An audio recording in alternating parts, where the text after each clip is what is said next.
Valentine okay? Oh, yeah, that's my beer. Yes. You know, I just found out they're going to quit making this stuff. Really? Yeah. Well, there's an end of an era. That's right. It's going to be one sad day when I get down to my last one. You know, it's funny. You get used to having something in your life. It's part of your day. Just take it for granted. Then suddenly it's gone and you realize how much it meant to you. So this story starts a really long time ago. Smuttynose visit, mic test, March 7th, 2018. Like, I don't even know how long originally. When did you hear about the Smuttynose news? Your wife. Yeah, right. So I think she sent me like a Twitter message. Yeah. So that would have been... Probably, I think it was January. The January before the auction. And this is before Arla was born, which is what contributed a little bit to our feeling of complicity. Because Christi wasn't drinking at all, so obviously that was part of the reason Smuttynose was going under. First of all, I was surprised. I thought it was a more established brand in the local market, and then I was intrigued that there was an opportunity to take advantage of some perhaps unique economic circumstances to secure what I consider one of the more formidable brands locally. In a note posted on the Smuttynose website, the co-owners say, "We kept our company afloat by digging deep into our own pockets. Now they're hoping a buyer or investor will bail out the craft brewery founded in Hampton in 1994. While Smuttynose reports a $10 million a year revenue, it says it did not predict the uptick in competition, saying, "We've seen more changes in our industry in the last few years than in the previous 3 decades. The sale will include the Smuttynose brand, its new state-of-the-art facility in Hampton, and its Hayseed restaurant on the 13-acre campus." So the situation, basically, as we are to understand it with Smuttynose, is that they built this incredibly high-tech facility anticipating 20 years of uninterrupted growth. So they did not see the nano and micro breweries popping up around them as the potential threat that they were. They didn't know that it was going to eat into their business as much as it did. So, from like a business perspective, do you feel like that was an unforeseeable trend, or do you think this was like a total screw-up? Oh, it was a total screw-up, because when was this brewery built? This brewery was built... Well, we went to my 30th birthday, which was like 3 years ago. Yeah. So it was probably like 4 or 5 years ago that they decided they wanted to build a brewery. Yeah. But by that time, you had the Throwbacks, and you had the Blue Lobsters, and you had all these other breweries popping up. So it's not like it was completely unforeseen where they did this 10 years ago. Yeah. Like, they did it, like, right as everything was popping up. So they just didn't see the competition. I think it was purely a screw-up. And, I mean, I think that the rate of local cool breweries has accelerated, like, even in 2017. Mm-hmm. You know, a big chunk of them opened up. So maybe they knew that it was going to happen, but they didn't think it was going to happen as hard and fast as it did. That's exactly what happened, I think. I don't know. Yeah, it's... And then on top of that, like, he went all out at once, too. He didn't just build, like, a brewery for what the demand was, or maybe a little bit more. He built it for, what, twice the demand? Yeah. He built, he moved, there was a big house there that he moved across the property and turned it into a restaurant. He built a Frisbee golf course, a food truck. He probably spent millions of dollars on all these green upgrades, which are great, but you don't make that money back for years or decades, if that. Right. So he went ham at the beginning, and I think he should have kind of slowly built into this new brewery as opposed to just jumping in with both feet into the deep end and then sinking straight to the bottom. Well put. Auction today. There it Auction is. today. Here we go. I guess that's the other thing. The other thing to talk about is just who could possibly buy this? Like, there's so many small breweries that obviously aren't going to they're not going to step foot into the same trap that sunk Smuttynose. So why would they buy this? So the only other potential buyers are people that are much bigger than Smuttynose, or like a brewery that's secretly fabulously wealthy Yeah. and ready to suddenly take over the world. You know, like if overnight we're going to suddenly see like Liar's Bench beer in every grocery store in America. Liar's Bench has 24 million kicking around to buy it. Yeah. It's got to be somebody like, here's my prediction.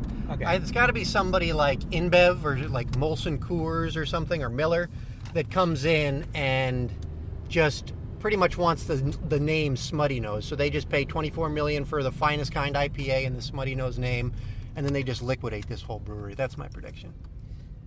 Okay. But we'll see. We'll see. All right, now to try to find parking. Now where can we park? I remember working really hard to make sure that we could get in, like calling the auction place, asking about press credentials and that kind of thing.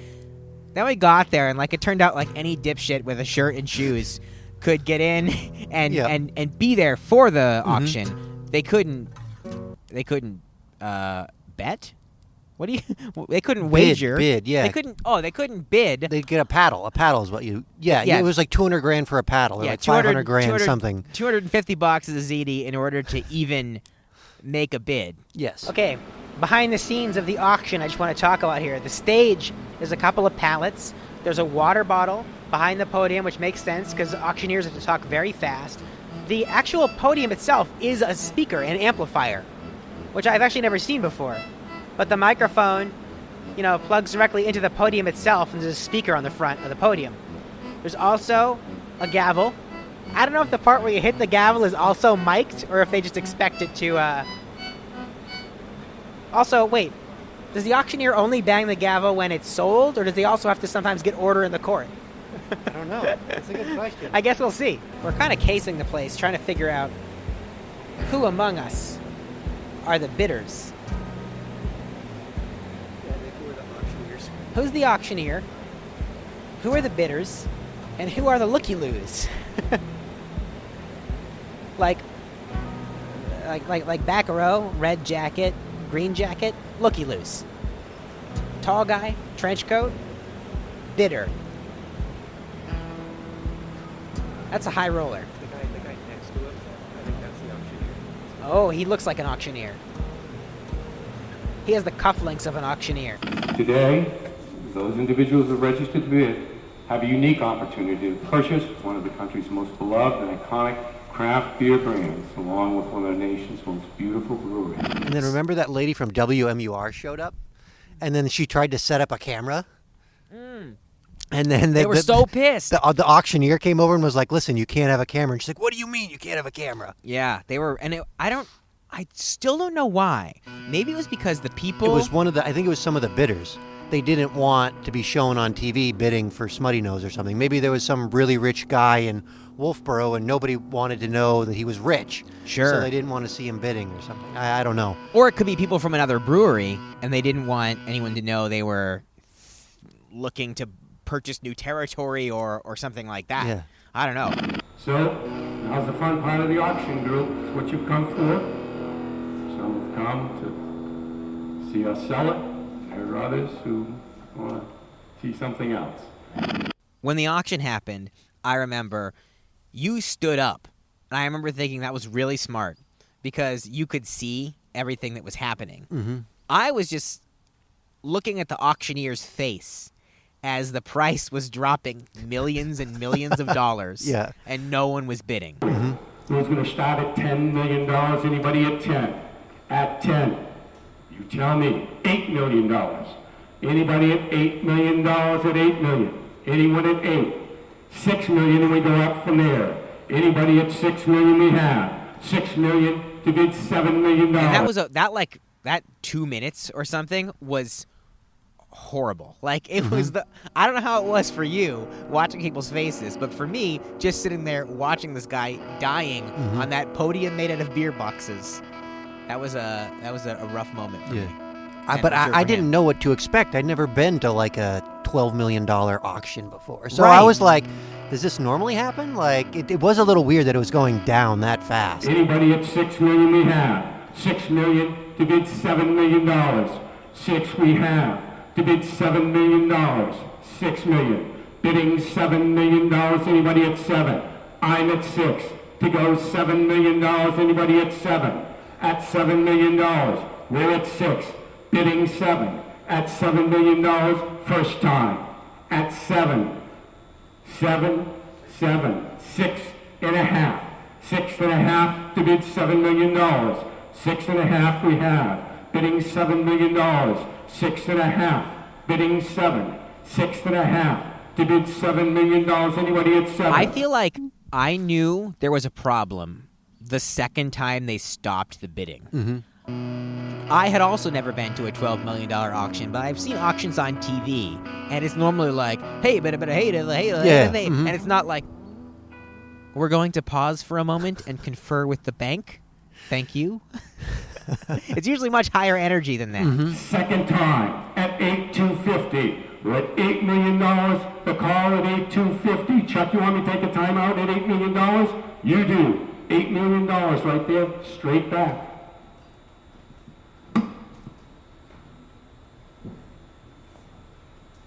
But now, any thoughts on why no one was willing to bid over $8 million for a facility that was valued at $24 million? Yeah, I do. So when you this was a public auction, so it's publicly open, and you look at the asset, you look at the business overall, there are a couple things. One, you had Smuttynose was underperforming at the time. I don't know their current state, but they were. Hey, bear with me, guys. I'm walking down back to my office. Oh, that's so fine. I'm walking by a truck, so you're gonna hear some loud feedback. So I might just go to mute for a second, just so you don't have to hear all this. Hold on. It's good atmosphere. We're back on. Jim, we have you at 8 million straight up. 8 we have. What about 8-1?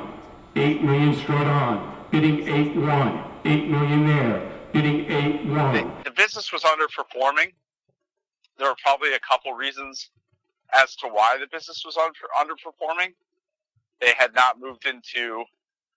been very traditional in terms of only bottling beer and not adapting to the cans. Also, they weren't doing a lot of contract brewing, so they had a lot of idle capacity. They had about 45,000 barrels of idle capacity. The second thing was they had built this massive facility, and as it turns out, when you do the diligence and read everything, that facility had limited use. So it's a beautiful, location, but real estate developers, for example, who were looking at the asset, said, okay, I've got a bunch of acreage that I can't develop. I've got a facility that's specific use, very specific use, and then they were having challenges with some of their, the reason that they were operating at less than half capacity is because they were still working through water effluent permits and other types of things with the city of Hampton. We'll come back to the canning and the contract brewing concepts later, but can we just take a minute to appreciate the fact that the Smuttynose story, like everything else we've been talking about lately on the podcast, is complicated by land use regulations? I swear to Bowie, I did not plan this. According to Norman Rice, they did a tour of the brewery. They were given access to a lot of financial documents, not just the ones that were on display when we walked in. And he said that he did a little bit of he did a back-of-the-napkin assessment and realized, I think he said, he put the price at $8.5. Mm-hmm. He said, and he told us he didn't think $8.5 was conceivable. He thought it would sell for way over that. Yeah. Which is why he didn't put up the money to bid. Mm-hmm. Well, how much did it go for? Like $8 and a quarter? A little over $8 and a quarter? Eventually, it was like $8.3 and change in the very end. But when the bank pulled it off the auction block, it was $8.25. $8.25. First time. Second time, Chuck, last bid for the bank. 8.2 is the last bid for the bank. First time. Second time, anybody. At 8,250, you're going to own yourself a brewery. Anybody at 8,250, $8,250,000. Anybody? Ball, 8,250. It'll be yours. Jim, do you need some time? Anybody? The auction itself happened, or it didn't happen. And then, for like 20 minutes, it was fucking chaos. Mm-hmm. Yep. And we had no dog in the fight, really. So we just followed around all these panicked reporters who wouldn't get anyone to talk to them. And we're getting, like, increasingly agitated because no one would say anything. You see what's happening, by the way? All these potential buyers are now going up to the bank president. Yep. Like there's basically a silent auction happening after the fact. Mm-hmm. Yep. We're standing here now watching various groups approach the bank president. And I'm learning that the auction is just the first part. Nobody wants to fight like in a melee, you know, like or In a bidding war. nobody wants to fight in an open field. Everybody wants one-on-one combat. Yeah. To be fair, I would have had a hard time. I think I said at the time, there was literally a card table, like a folding card table, that people were handing over cashier's checks or, in one case, a literal suitcase of cash in order to bid. If I walk into a place with a suitcase of $250,000 and they're like, hand it to me over this plastic card table, I'm like, no thank you. Take me to the room with the mahogany table and the men in suits with automatic weapons. Yeah, and the Secret Service things in their ear, you know? Yeah, that's when I'm giving you my $250,000. Mm-hmm.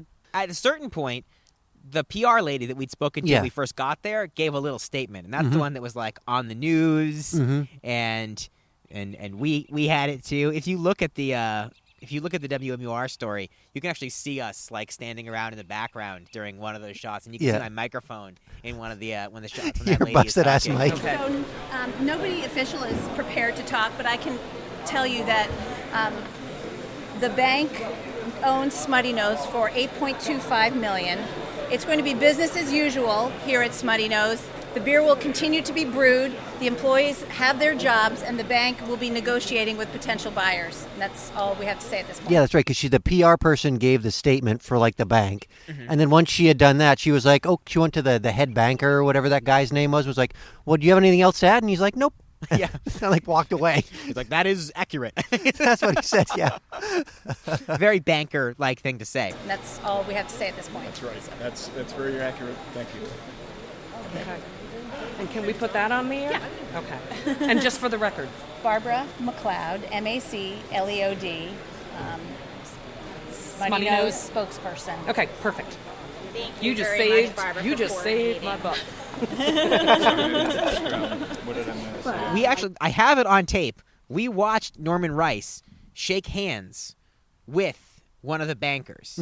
We watched him like make the deal and didn't know. Because at the time, we didn't know he was Norman Rice. We kept calling him well-dressed Steve Bannon. Yes.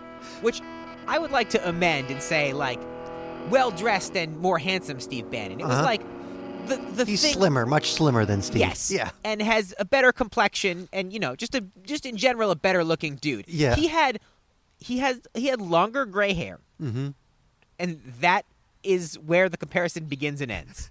Norman Rice was not wearing 2 polo shirts, you know. He was not. His skin was not purple and red and green. Nope. He was. Steve Bannon was in the news a lot at the time. He was a cultural touch point. Yeah. I don't want to keep defending this nickname, but there's a lot of tape of us saying, "Well-dressed Steve Bannon, Yeah. well-dressed Steve Bannon." I think those guys are definitely interested too, right there, because that guy's been talking to him for a while. That guy with the gray like. Yeah, Steve Bannon. Looks kind of like a well-dressed Steve Bannon. Yeah.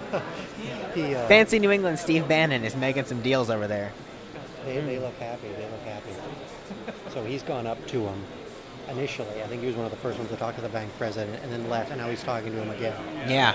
And of course, we left the auction like idiots probably seconds before Norman Rice looked around and said, "Hey, any reporters here? I've got a good story to tell you." Yeah.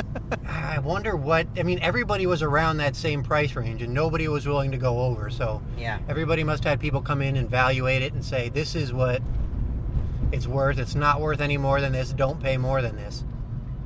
How the hell is the clock in your car at 8 o'clock? Oh, you know what happened is the battery, I had to replace my battery or something like that, and so it put it back on.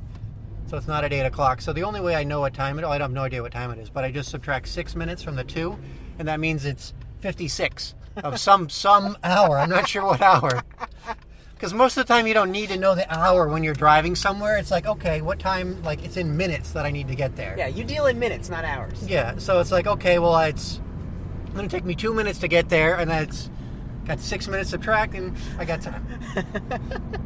All right, I'm looking at an article on brewbound.com. It's called New Hampshire Entrepreneur Reaches Verbal Agreement to Acquire Smuttynose by Justin Kendall, March 9th, 2018, 6:45 p.m. An auction run by James R. St. John Auctioneers for Smuttynose ended with the company's banker, Provident Bank, reclaiming the brewery for $8.25 million on Friday afternoon. Immediately after the auction concluded, Norman Rice, a local tech entrepreneur, approached the bank about purchasing the Portsmouth-based company. Speaking to Brewbound, Rice said he'd reached a verbal agreement with Provident Bank to acquire the Smuttynose assets for an undisclosed sum. We'll be finalizing that shortly, Rice told Brewbound. This is more like a private sale now. Norman Rice goes on to say that Smuttynose would continue 100%, that he's open to working with the former owner, Peter Eggleston. We're local folks, Rice said. We know the folks who work here, and we believe a lot in the brand and the technology and the platform that they put together. So we're completely open to and want to work with, and really frankly need to work with a lot of the folks, not just in a transition. It's going to be a smooth transition, but to really reinvigorate this brand. We have to get it back up and running and moving and producing assets as opposed to taking on water. It's funny, reading this now and knowing what I know about the conventions of online journalism, it's really weird they never added a clarification to the top to say, by the way, in the end, this didn't happen. After the auction, the next thing that happened really was a couple days later, this Norman Rice story broke and then proceeded to break down. Norman Rice was buying Smuttynose, and then he wasn't anymore. The story that Norman Rice was buying Smuttynose was so well reported, and then the fact of the deal falling apart was so complicated that I swear there are still people out there that think Norman Rice bought and owned Smuttynose. Yeah. Like, I was at a party months later, and somebody said, oh yeah, this guy I used to work for bought Smuttynose, Norman Rice. Yeah. And I didn't want to be a dick. I didn't want to correct him. I was like, oh yeah, Norman Rice. Yeah, he bought Smuttynose for a second. Yeah. But the reason it was so well reported is because that's the only news anybody was getting. Like, he was the one giving the interview after the auction. Nobody else was. The banker wasn't. The person who's bidding against him wasn't. He was he was setting the narrative. And Norman Rice was so willing to talk that he even agreed to talk to us. He did.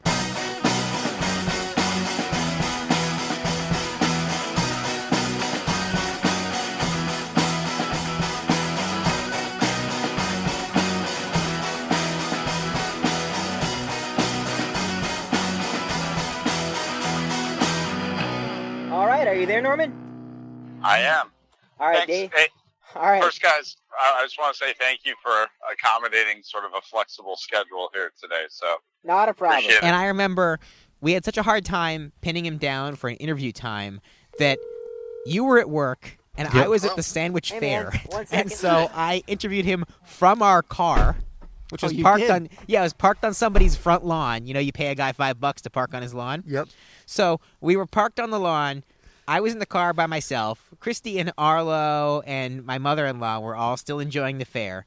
And I had to call Norman Rice a couple of times and then conference you in. Yeah. And then we started talking. So just to give you guys some color, to buy into the auction, you had to put $250,000 down.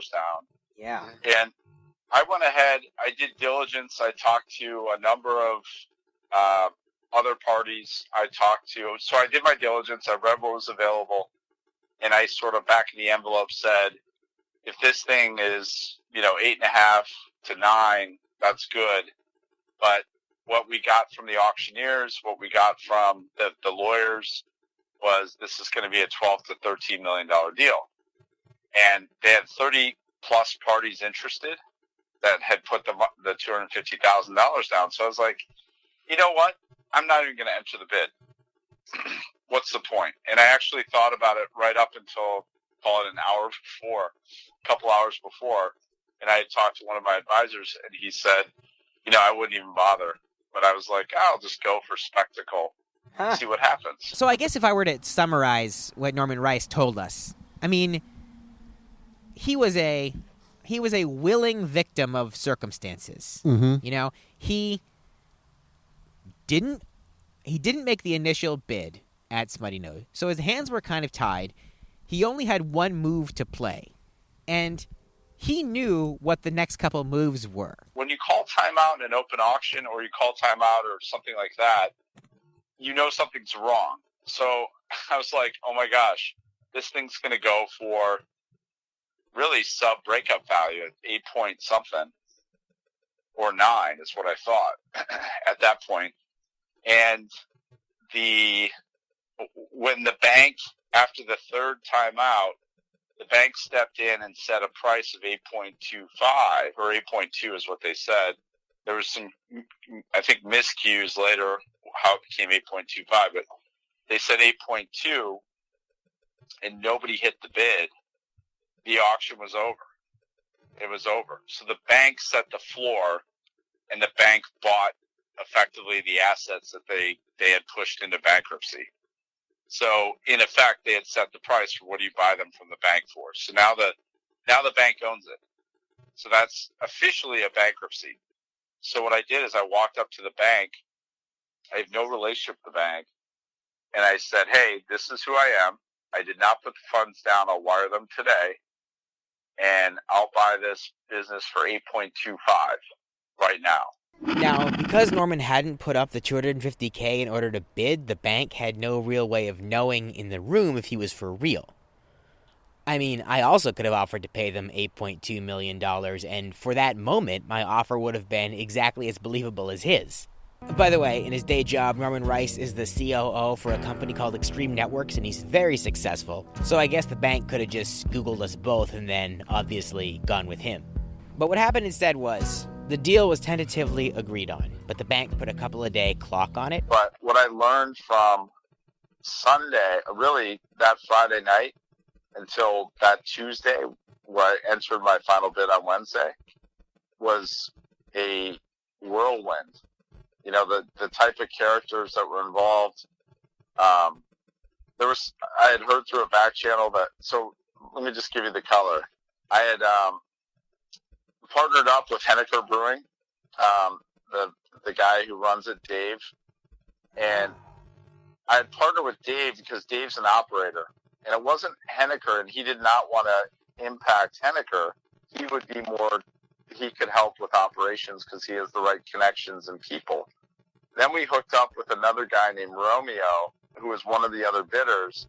He's a real estate investor, and so we had worked out a cash deal between the three of us. And then there was a series of other people that showed up. The guys from Shipyard showed up, and I'd spoken with a number of other groups. One of them was a coffee brewer, and there was a whole series of scenarios that had played out where effectively I felt that I could monetize the asset very quickly and make sure that it was financially stable, and then we could de-risk it by diversifying what brewing actions were happening on site and look for other options while the business started to repair itself. That was the whole business plan that we put together behind the scenes. So when I entered the auction on Wednesday, or not auction, the closed bid, it was just submitted on email, right, along with signed documentation.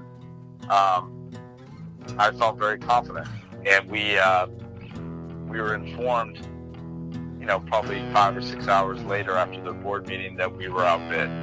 And my understanding is the guys who outbid us, the Running Meat guys, they bid 8.5. So that's how it ended.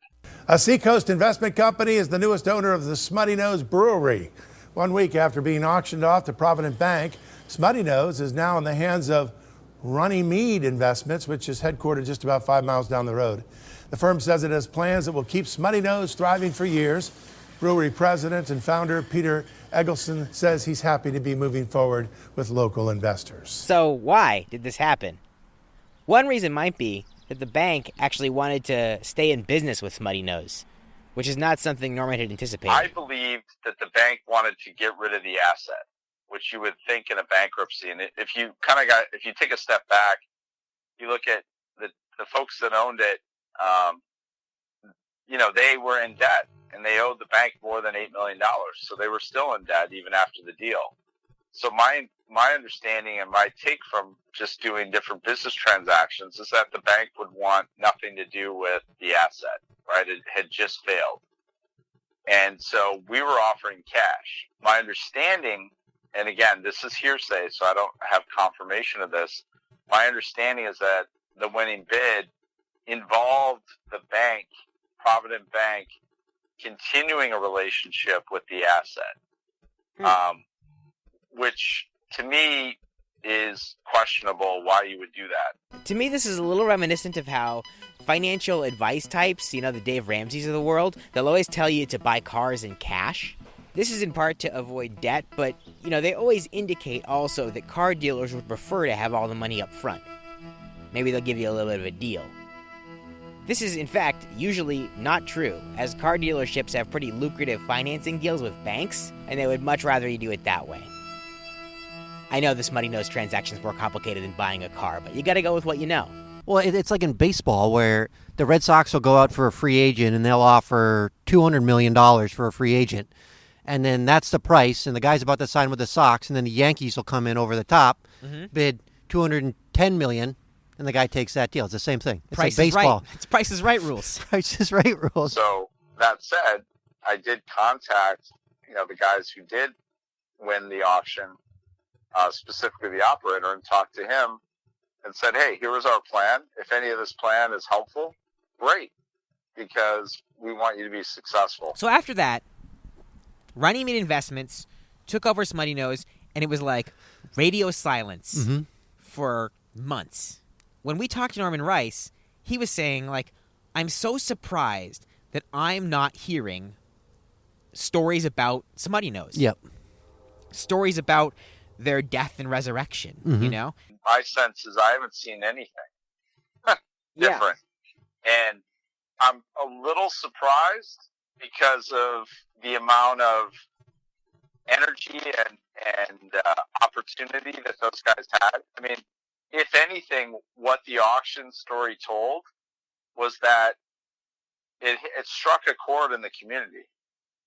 And the fact that you guys and me included, we're in the audience, we're all shocked, right? We're like, whoa, really? Smuttynose? Yeah. And we're there, and it struck I think it struck a chord. And I'm not sure why you would miss the opportunity, especially with a consumer brand, to capitalize on that. If we had been successful in our campaign, I would be totally engaged with you got everybody telling the story of the turnaround and communicating why the community's interest was validated. I definitely had an idea in my head of what I would have done if I took over Smuttynose. It would be like when was it Twinkies briefly went away, or Little Debbie, snack cakes? Yeah. Little Debbie went under, Little Debbie came back, and they were like, we're back. It was like a big marketing thing. Hey, you thought you were never going to get to eat these Little Debbie snack cakes again, and here they are. Yep. I would have made a fucking Lazarus double IPA, we hopped it to death. Like a Phoenix IPA. Oh, yeah, Phoenix IPA. Reborn, That's even better. Yeah. So nobody was telling the story of what was happening to Smuttynose. So you and I were like, well, I guess we have to do it. And so then almost a year later, we went to Smuttynose and talked to Alex Weaver. My name is Alex Weaver, and I'm the communications director. Wasn't it exactly a year? It was pretty damn close. Almost to the day. Yeah. Yes. Almost to the day, a year after the auction. Quick shout out to Chelsea Puffer, who hooked up the interview with Alex Weaver for us. I double checked my email to see how that had gone down. Well, we were just saying as we were on the way up here that it was literally 1 year ago that this auction happened, and there was kind of a regime change. Yep. I don't really know that we know the extent to which there was, how much of a change there was. But I guess we could start there. Sure. What kind of turnover has there been, even in terms of like the brewing staff and everything, since Peter Eggleston out running the investments in? Next to zero. Yeah. And don't quote me on this, but as far as I know, zero on the production side. There's been very little change there. Everybody who was making the beer back when people used to love it is still making the beer now. I think a major difference, obviously Rich Lindsay is the new CEO, so sort of new guy at the top, and he comes with decades of experience in beverage and beer. He was Boston Beer, he was Night Shift, and several sort of consulting stints in the middle. But yes, as far as production in particular, the team remains the same. That's a very weird thing, because I think about every single time like a new boss comes in anywhere, whether it's because of the boss or because you learn to work with your old boss, you don't like the new boss usually. So it's kind of a rare thing that there's been very little change on the staff. I agree. Yeah. Yeah. So we talked to Alex Weaver. He kind of gave us the rundown on what was happening with Smuttynose now. Yeah, the corporate position. Yeah, I don't know. What was your opinion of that whole conversation? I thought it was a good conversation. He was very, I was expecting him to be a little bit more like Norman Rice, where he would just kind of tell it like it is, but he was definitely doing his job, which he should have been. Yeah. And he was a Smuttynose spokesperson, toting the Smuttynose line. Yeah, that's true. Yeah, fair enough. You're right. Norman Rice was like, let me just lay out all my cards. I don't give a shit. Yeah. Which was very refreshing. But yeah, we sat with Alex Weaver up in Rich Lindsay's office, actually. In the offices above Smuttynose. Pish posh, and huh? he got us beer. That's right. Comp beers. Yes. Of all the interviews I've done about beer before on this podcast, I was going to say it's the first time someone's given me a beer, but that's not true. Graham from Lone Wolf gave me a very nice bottle-aged pine stout. That was a great beer. Okay, well, so let's go back to the auction and when the takeover happened. There was a lot of talk about what was wrong, what Smuttynose had not done well, what the problems were, what the market problems were, too. Like, there's another new microbrewery opens in Portsmouth, like, every couple of days. Yeah. Like, there's probably been 3 since the last time I checked. So, what was the new Smuttynose? What was their idea and your idea of the issues that you were facing? In terms of back then? Yeah. Yeah, I mean, it's worth noting I wasn't here then. So, you guys were here in person. I wasn't. But, I think the things you read are true. It was the result of largely market factors. The beer back then was still fantastic. But the timing was tough, it turns out, in retrospect, to put a huge investment into this place we're sitting right now. And there were, like you said, countless breweries opening, not just regionally, but next door in Smutty's backyard. And they sort of had the benefit of starting new and knowing exactly what was working in the industry and what wasn't. And we didn't necessarily have that benefit at the time. So, at the time we had a big, shiny bottling line. Would we do that today? Definitely not. And it's why we'll have a big, shiny canning line pretty soon. So in a way, it was sort of a death by 1,000 cuts. It wasn't like this horrible management problem or something we did wrong from the top. It really wasn't. It was, we had 20 years of sort of proven growth and success, and the timing wasn't great for us to be launching this new operation without changing some of those sort of core things turns out we need to change. Okay, let's stop for a second here and talk about the stupid cans because they keep coming up. In the aftermath of the auction, everybody was saying Smuttynose needed to transition to cans. Norman Rice said it, Rich Lindsay said it. I felt like the only person unconvinced of their importance was me. I'm a craft beer guy. You know, I might not be among the most sophisticated of the aficionados, but I buy beer and I talk about beer and I bring beer to parties and I talk about it there too. And I really don't care if it's in a can or a bottle. Honestly, craft beer cans are more expensive than bottles and they come in 4-packs because there's 16 ounces instead of the 12 ounces in bottles, and both of these changes are objectively worse, in my opinion. Most nights, I drink 1 beer, so if I can get 6 nights for $12 as opposed to 4 nights for $15, it's like, I'm on a budget, bro. Give me the bottles. So I pressed Alex Weaver on this, and I have to concede he made some decent points. Why are cans better? Is that a dumb question? No, that's not a dumb question. I think they're better. They're better for a lot of reasons, and I think they have become so ubiquitous because ultimately they're better for the brewery and for the consumer. You know, there is sort of the logistical, they don't break, they're not as heavily, they're easier to transport. You know, you can pack them easier in a cooler and take them on a hike or the beach or something. There's that side, which is hugely important. I think that aligns in a lot of ways with the direction you're seeing craft beer moving, which is very experience driven. You know, even if it's the 3 of us roll into a tap room tonight, we're probably leaving with cans, and we may be bringing those cans to a friend's house or you know, to the beach or whatever it is. So that mobility factor is big. There also, you know, there's the environmental factor for sure. And then if light is the enemy of hoppy beer and beer in general, and it is, a can just protects the beer way better from the elements. And they're easier to store. They're lighter. They're easier to restore. It's really, look at the growler thing. One of the reasons growlers have gone away is because look at how goddamn big and heavy those things are. You got to put them somewhere. Yeah. You know, like I got a shelf. You got to put them somewhere. Like think about how much space they take up in your house. Yeah. If you have 5 of them. Yep. Now think about the brewery that has to stock those somewhere. Yeah. You know, for a place like Smutty, even in this giant facility, that's an issue. But a place in Portsmouth or Portland, Maine, or Boston that's more urban. Where, you know, they out in the back alley? Like, where are they?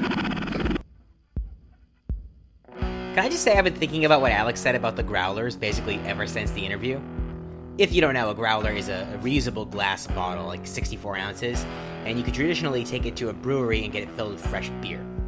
They were great to bring to parties or have out on your front step with you and a friend while you're having a drink and catching up at the end of the day. But usually a brewery would only accept their own growlers, so you had to have a few for your favorite places.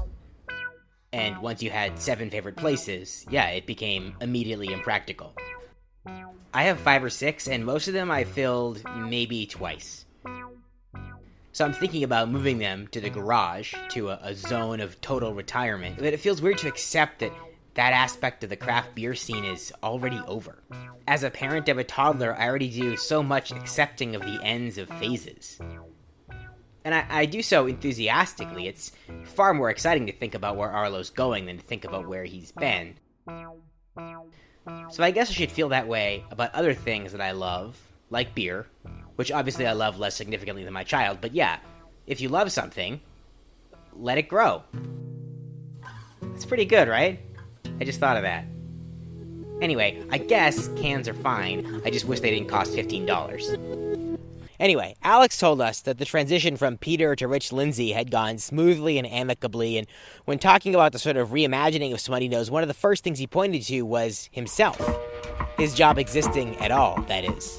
Smuttynose did not previously have a brand team to speak of, and now they do. It's 0 to 1,000 in a way, for sure. And it's not to say what was being done before was wrong or bad. It wasn't. But it was also, in a lot of ways, pretty classic brewery mentality. Like, you sort of do everything with the people you have. And that works until it doesn't. And I think Smutty had gotten big enough and was growing, and then was at this sort of critical juncture when there was a sale and new ownership, and we really had to take a step back and think strategically and say, okay, social media is important, but what do we want to get out of social media, and what does it need to look like to achieve that, as opposed to hypothetically, let's just put beer pictures on Twitter and Instagram and Facebook and call it a strategy. And that works for some people, and that's fine. But for a brewery our size, in as many markets as we're in, with as many moving parts, you have to think about it a bit more strategically. I hate that this is true, by the way, but it is true. A while ago on this podcast, I talked about coming around to the idea of things like mission statements, at least in principle, if not in practice. Because of the way that as an adult, your time and your priorities and your thinking start to stretch and warp and your obligations multiply, you lose track of what you need unless you put some big rocks around the space you want to occupy. I think about branding similarly. It's not about losing track of where you are, but keeping an eye on where you're going. Like, controlling the branding of a small brewery is easy. It's like steering a golf cart. But it's harder to steer a cruise ship, you know? You gotta anticipate your turns a couple miles out, and there's no telling what the water around you will do between here and there. So, okay, to summarize this metaphor, young upstart breweries are 17-year-old uncompromising punks in golf carts, and Smuttynose is a parent on a cruise ship. Oh, we got some exclusive news from Alex Weaver that by the time this episode comes out may no longer be exclusive.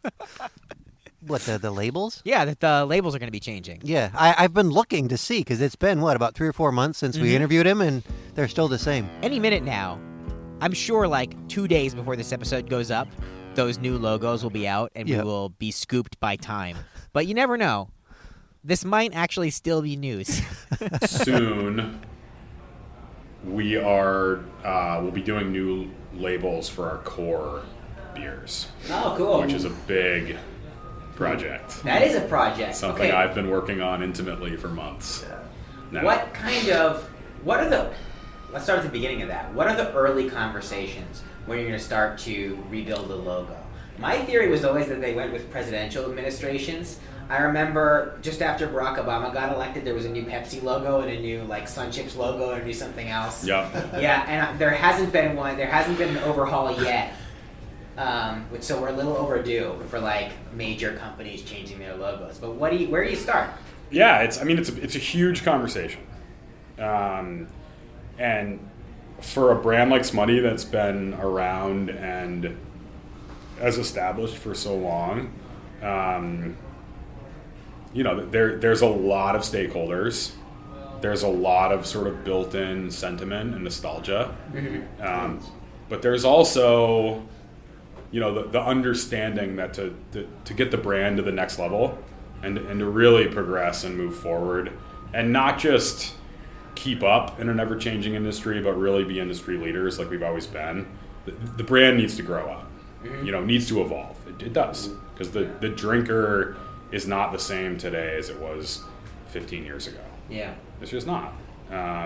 So the format, bottles to cans, is part of that, but with that comes a different sort of canvas to work with. Right. Whether it's 12-ounce cans or 16-ounce cans, full wrap or labels or whatever it is, it's a different canvas, and we've taken that challenge sort of very seriously and sort of done a whole brand audit, looked at all the elements of the labels, done a bunch of focus groups internally and externally. It's a long and sometimes difficult process of sort of breaking the brand down into parts and building it back up, and not all those old parts are going to make it into the new brand, and that's just how it goes. So it's been a long process, but do you contract out the art? Is there people that are going to be pitching the new wraparound can design for a Finest Kind, and then you go in, it's like Don Draper, he pulls the curtain off the easel? Carousel. No. Real life isn't like Mad Men, unfortunately. Yeah, sorry. We are drinking at 3 o'clock in the afternoon. Yeah, that's true. Yeah, that's a fair point. Not totally off base. Yeah. No, we have a super talented art director in-house, Chris Hamer, who's been here a long time. So he has been leading the project since the get-go. We've had some sort of agency help on the focus group side and sort of just the consulting side, if for nothing else, then it's hugely important to sort of break the brand blinders off, and have somebody without any skin in the game sort of come in and give an outside perspective on things. But, Chris has been leading the charge for sure. And we have gone through hundreds of iterations and redesigns and tweaks and concepts. And we are finally in a place where we're super psyched with the new aesthetic and really looking forward to getting that out to the market. And soon. Couple months. So I'm kind of laughing at myself as I finalize this episode because we've somehow gone like 45 minutes into this story about a brewery, and this conversation about labels is the closest we've come to actually talking about beer. We have addressed grander concerns like the public narrative arc of Smuttynose and the way a branding philosophy changes as a business grows, and we learned about post-auction negotiation tactics. But what about beer? It should really be said, the main reason it was a big deal to me that Smuttynose was on the brink of going out of business is because I love their IPA, Finest Kind. It's my go-to beer. I don't think there's a better IPA made in New Hampshire. For me, it's basically a household staple. Considering a world without it was like considering a world without rice or apples. And yet, when I go out to a bar, do I order a Smuttynose IPA? No, of course not. Okay, I would if like recently, my stepdad Bill ordered a Finest Kind at my Leadership Seacoast graduation, and he told me he only ordered it because there was a long line behind him at the bar and he didn't want to hold anybody up by finding out what else there was. In that kind of scenario, sure. But most of the time, if I'm out, I want to try something new. And something new was not really something Smuttynose was known for.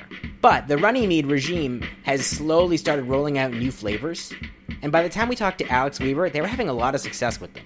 No brewery this size can rest on 3 to 5 core beers forever. It's not where the market and the consumer palate is going. I mean, you're drinking a Lady Stardust, and you're drinking a peach, and I'm drinking a Lady Stardust, but almost got a whole lot of lupulin. That's a good one. All of those are new. Yeah. All of those are represent this sort of growth and expanded portfolio. Well, whenever I've been to bars, the one Smuttynose beer that I see is the Mysterious Haze, that juicy IPA that they just came out with. Yeah. And so that's the one that you're seeing now, because if people want Finest Kind, they've been drinking it forever. They're not going to go to a bar and get a Finest Kind. They'll get a 6-pack, right? Yeah. Yeah. That idea, Alex Weaver talked about this idea that beer is something that has to be a talking point now. And that was interesting to me. I suppose it's true. But you do Untapped, right? And you post all your new beers to Untapped so that your Untapped, yes. 10 people who follow you on Untapped can see what you're drinking. So it's less than 10. Less than 10. It's just me toasting all of you. Lately, yeah. It is hugely important, to just have diverse offerings. And, Smutty has the benefit of a handful of extremely strong core beers. Finest Kind and Old Brown Dog being the two primary. And it's hugely important. It's hugely beneficial. But it's also very critical that the person who's coming in for their weekly Old Brown Dog maybe sees a new brown ale or Snacksident, for example, from Smut Labs. So speaking of Smut Labs, I was a little surprised to hear Alex mention it like it was still a going concern. Well, this is the thing, right? So for the longest time, the knock on Smuttynose was they were only making the same 5 beers. Mm-hmm. Anytime they made something experimental, they called it Smut Labs. Yes, it is a separate facility, but it's all the same company. And also, the name Smut Labs sounds like they make virtual reality porn, Which I literally almost said something about it to Alex Weaver. I listened to the audio. I can hear myself start to say something and then think to myself, don't say this. We're going to get into the weeds of branding confusion for a second here, so just bear with me, okay? So back when Peter Eggleston owned Smuttynose, he also owned a restaurant called the Portsmouth Brewery, which brewed its own, frequently pretty wild beer. I've had lemongrass beer there. I've had a cinnamon and plum saison, which was fucking amazing. You could also get all the core Smuttynose beers at the Portsmouth Brewery because they were essentially sibling facilities. But then sometimes there'd be a particularly weird beer on offer at the Portsmouth Brewery. And it was usually a sour because this was back when sour beers were new. And it would be attributed to a third brewing entity called Smut Labs. Portsmouth Brewery, Smuttynose Brewery, Smut Labs. All technically different, but owned by the same guy. When Smuttynose opened their new facility in 2014, they shortly thereafter opened a restaurant in an old farmhouse across the street called Hayseed. So now, there's 4 entities. At the auction, 3 of the 4 were actually part of the sale. Peter Eggleston somehow managed to hang on to the Portsmouth Brewery, but nothing else. To their credit, the Runnymede regime has since alleviated this confusion a little by renaming Hayseed Restaurant to just the Smuttynose Restaurant. So far, so good. And yet, Smut Labs persists. Yeah, I don't think you need a separate name, Smut Labs, for your experimental beers, you know? Because that sounds, I don't know, if I'm having an experimental beer. Like, I want a real beer. Yeah. So maybe they'll do it like if they go Smuttynose. I don't want to beta test your shit, man. I want give me the good stuff. Give me the good stuff. I'm not some down market 7-Eleven where they test out pickle-flavored Doritos, motherfucker. Yeah, I want the real shit. Most of the new beers, luckily, are just being released as Smuttynose beer, and they seem to be doing well enough that Runnymede seemingly has no plans to diversify or contract brew the way Norman Rice had been planning. I mean, I wouldn't, the ability to sort of contract brew and contract can, I would say is technically always on the table, but with our sort of aggressive brew schedule coming up, we're going to be canning a lot. And then where do you think it's going? Because it seemed like 2 or 3 years ago it was, how hoppy can I make a beer? Sure. And now it's, like you said, New England IPAs. Yeah. What's the next Also, thing? everyone's making those brute IPAs, Yeah, the yeah. champagne ones. Yeah. Overnight, there was like a dozen of them. Yeah. So is that where it's going? Brewed IPAs? No, or is there brewed IPAs something- are dead. Long live brewed IPAs, brewed IPAs are dead. I mean, I say that tongue in cheek. We made a brewed IPA. It was great, but it was for Smut Labs, and it was engineered to be limited edition, one-off, and gone. Yeah.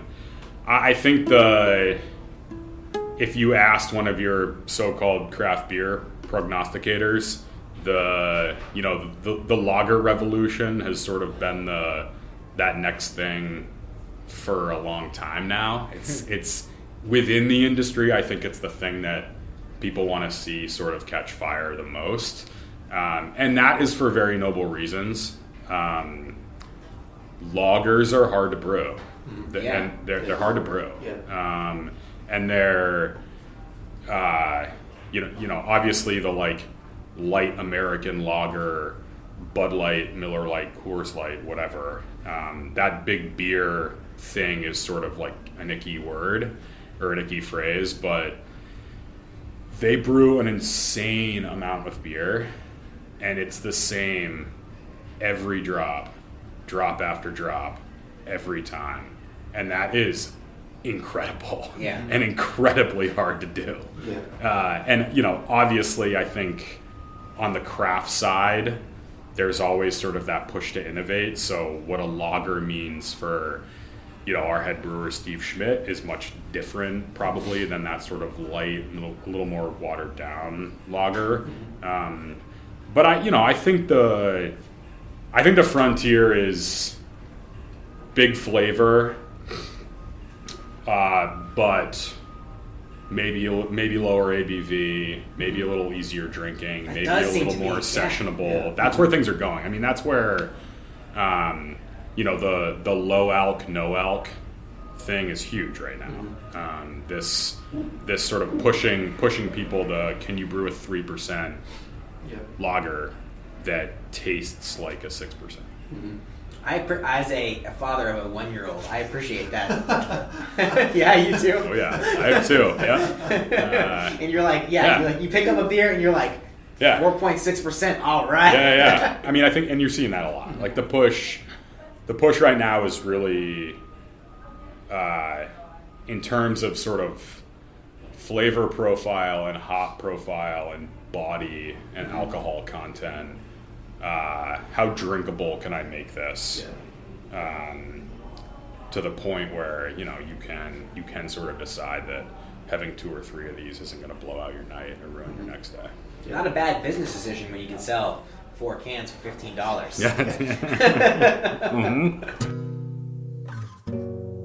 So this summer is actually the 25th anniversary of Smuttynose, July 14th to be exact. And after we talked to Alex Weaver, I think I finally understood why they hadn't been telling the story that Dave and Norman Rice and I thought they should be telling. Like, Norman Rice was wondering, why is nobody telling the story of Smuttynose's death and resurrection? We were wondering, why is nobody telling that story? But when we talked to Alex Weaver, it seemed like the reason is they don't want that to be the story. They want, we never went away, we never left, it's business as usual, but with a little more fun or something. They're coming up on the 25th anniversary of the business, and maybe they feel like they don't want to make it sound like they just came back from the brink of death. They want to be a powerhouse. They want to be... They don't want to show any weakness, Yeah. It's not like, hey, we failed. It's, no, we're still here. We're just under new management kind of thing. Yeah, and that was exactly the way Alex Weaver pitched it to us. Yeah. It was like, there's a different guy at the top, but otherwise, it's all the same. But it's also not the same because we're doing cans now and we're putting out a lot more aggressive new flavors to compete with everybody else. I guess I get that. I think there's a lot of power in stories. The whole reason I got interested in craft beer in the first place was kind of stories, You go to these breweries, the brewers tell you about their beer and why they make it, and then you have an attachment to that beer.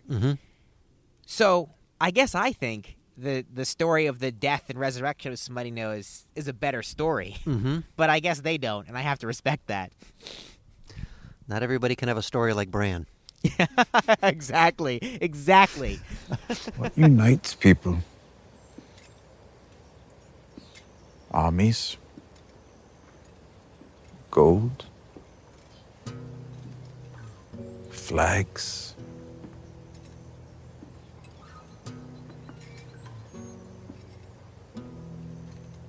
Stories. There's nothing in the world more powerful than a good story. Nothing can stop it. No enemy can defeat it. And who has a better story than Bran the Broken?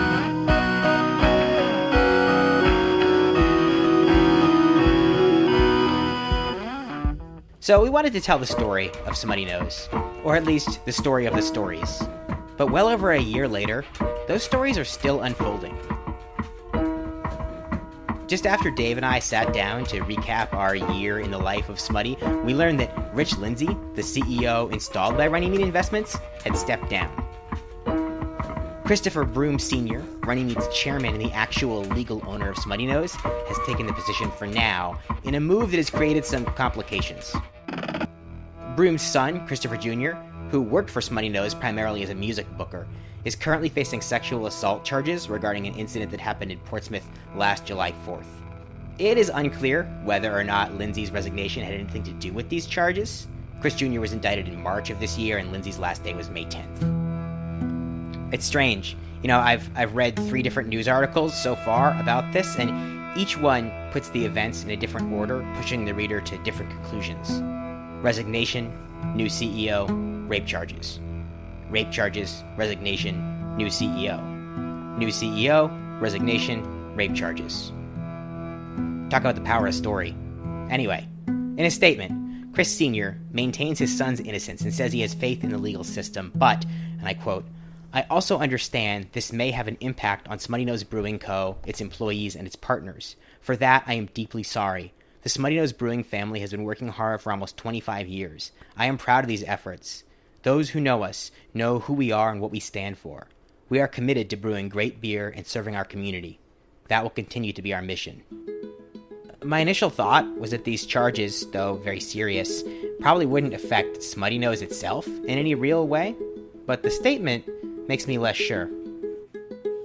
As for Norman Rice, we asked him if his brief but interesting involvement in the ever more complicated Smuttynose story made him more likely to get involved in the brewery scene again in the near future.